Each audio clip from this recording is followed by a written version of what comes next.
গতকালকে পাট্টা ইউনিয়ন জাগিরগয়া বাজারে প্রতিবাদ সমাবেশ ও বিক্ষোভ মিছিল আয়োজন করে পাট্টা ইউনিয়ন যুবদল। সেখানে আমরা স্বতঃস্ফূর্তভাবে অংশগ্রহণ করি এবং হুঁশিয়ারিমূলক বক্তব্য দিয়ে আসি। এই প্রোগ্রাম শেষ করে পাংশা ফেরার পথে বাংলাদেশ জাতীয়তাবাদী যুবদল পাংশা উপজেলা শাখার সংগ্রামী আহ্বায়ক জনাব আরিফুল ইসলাম আরিফ ভাইকে টার্গেট করে এলোপাথারি গুলি চালায় এই আওয়ামী সন্ত্রাসীরা। সেই গুলিবিদ্ধ সেই এলোপাথারি গুলি আরিফ ভাইকে ধ্বস্ত করে তারপরের গাড়িতে পাট্টা ইউনিয়ন যুবদল কর্মী মনিরুল ইসলাম ভাইকে বিদ্ধ হয়।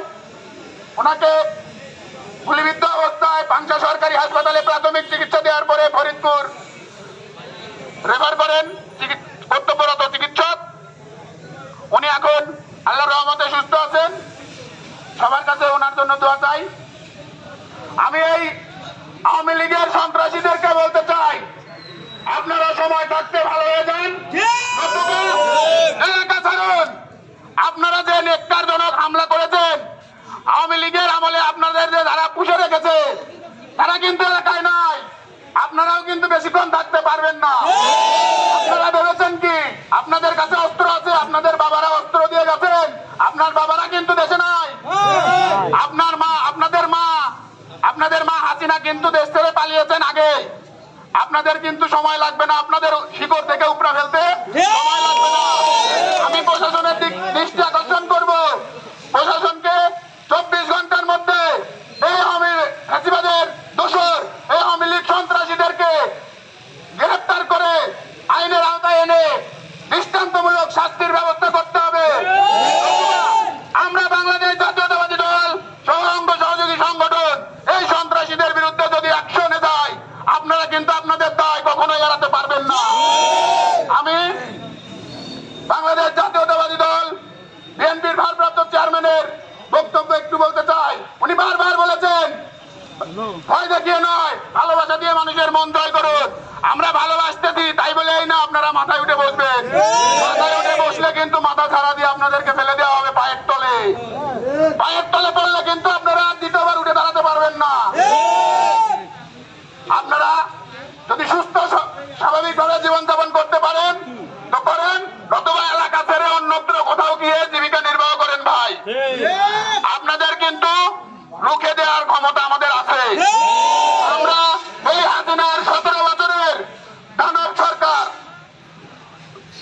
বুলডুজারের মতো সর্বক্ষণ এই বাংলাদেশ জাতীয়তাবাদী দলের প্রত্যেকটা নেতা কর্মীদের উপর হামলা চালিয়েছেন, মামলা দিয়েছেন, মিথ্যা মামলা দিয়ে দিনের পর দিন কারাগারে রেখেছেন।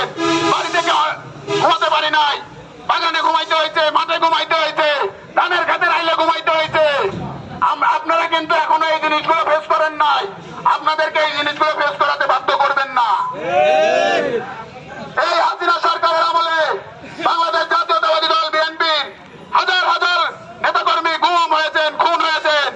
এখনো অনেক আমাদের এই দলের অনেক ভাই এখনো জেলখানায় ঢুকে ঢুকে মরছে, জামিন হয় না। আমাদের নামে যে মিথ্যা মামলাগুলো হয়েছে এই মামলাগুলো আপনাদের উপরও কিন্তু পড়বে।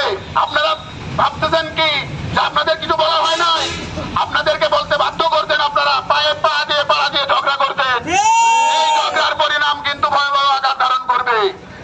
সংগ্রামী সাথী ও বন্ধুরা, আমি আপনাদেরকে বলতে চাই, আপনারা সবাই ঐক্য থাকুন। ঐক্যের বিকল্প কিছুই নাই। ঐক্য থাকলে পরে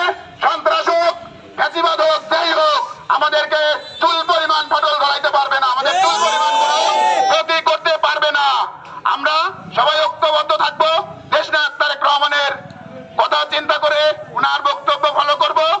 এবং সর্বশেষ আমি বাংলাদেশ জাতীয়তাবাদী দল বিএনপির চেয়ারপারসন আপসীন দেশনেত্রী বেগম খালেদা জিয়ার জন্য দোয়া চেয়ে আমাদের রাজবাড়ী জেলা বিএনপির প্রতিষ্ঠাতা সাধারণ সম্পাদক সাবেক